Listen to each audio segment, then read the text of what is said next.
Peter Pan Chapter 3, The Flight. And there's a picture of Tinkerbell. Okay. To go to Neverland, the children had to go to the second star on the right and straight on till morning. Peter Pan's companions trusted him and followed him wherever he flew. The trouble was, at this hour of the night, the darling children were sleepy, and if any one of them dozed off, he or she would drop to the ground like a stone. What was worse, Peter found this hilarious.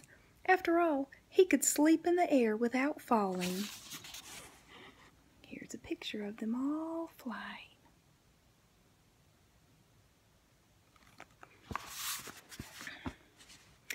Be nice, Peter. What if he leaves us? Wendy told her two little brothers. We could go back, Michael said happily.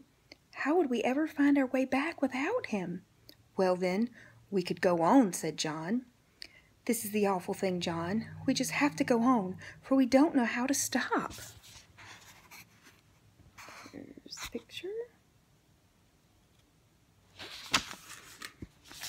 It was true, for Peter had forgotten to show them how to stop. John told them that if the worst came to worst, they could just fly straight ahead. Since the world was round, they would come back to London eventually. After flying on for what seemed like hours, he cried out, "We get off here." Where? Where? Where all the arrows are pointing. They saw millions of golden arrows pointing out to an island, guided by the sun, who wanted to make sure the children didn't get lost before he retired for the night. As they saw the island, the children were shocked, for this was the same island they had dreamt about every night. "John, there's the lagoon," cried Wendy. "I see your flamingo with the broken leg." "Michael, there's your cave."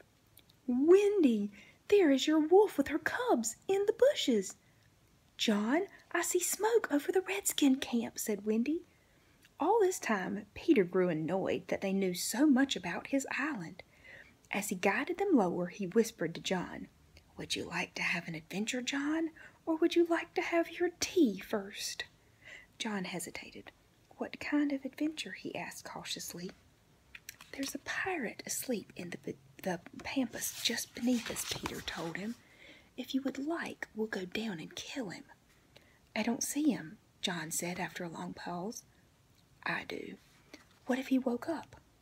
"I only kill them when they are awake, not while they are asleep," Peter replied indignantly. John asked Peter who the pirate captain was. "Hook," said Peter with a look of hatred on his face. Michael began to cry, and even John could speak in gulps only, for they knew Hook's reputation. "He is the worst of them all. He is the only man of whom the famous, dreadful pirate, Long John Silver, was afraid." "What is he like? Is he big?" John asked. "He's not as big as he was." "How do you mean?" "I cut off a bit of him, his right hand. He wears an iron hook in place of it," said Peter. "John, I want you to promise me, if we meet Hook in a fight, you'll leave him to me." "I promise," said John loyally. Just then, Tinkerbell fluttered around Peter. He told the others that they had been spotted by the pirates. They saw Tink's light. "Tell her to go away at once, Peter," the three cried at once, but Peter refused. "She's frightened too. I can't send her away." Oh, there's a big picture of all of them flying to Neverland. "Then tell her to put her light out," begged Wendy. "She can't put it out. That's about the only thing fairies can't do. It just goes out asleep. It just goes out itself when she falls asleep." "Then tell her to sleep at once," John almost ordered. "She can't sleep except when she's sleepy. It's the only other thing fairies can't do." Peter grabbed John's hat and put Tinkerbell there, the cover of the black top hat covering her glow completely. As they were flying, the air suddenly shook with a tremendous blast. The pirates had fired cannon at them. Luckily, no one got hit, but Peter had been carried by the wind of the shot far out to sea, while Wendy was blown upward with no one but Tinkerbell. Tinker Bell had waited for this moment. She flew out of the hat and got Wendy to follow her. What else was poor Wendy to do? She called to Peter, John, and Michael, and only got mocking echoes in reply. Wendy did not yet know that Tink was jealous of Wendy and hated her fiercely.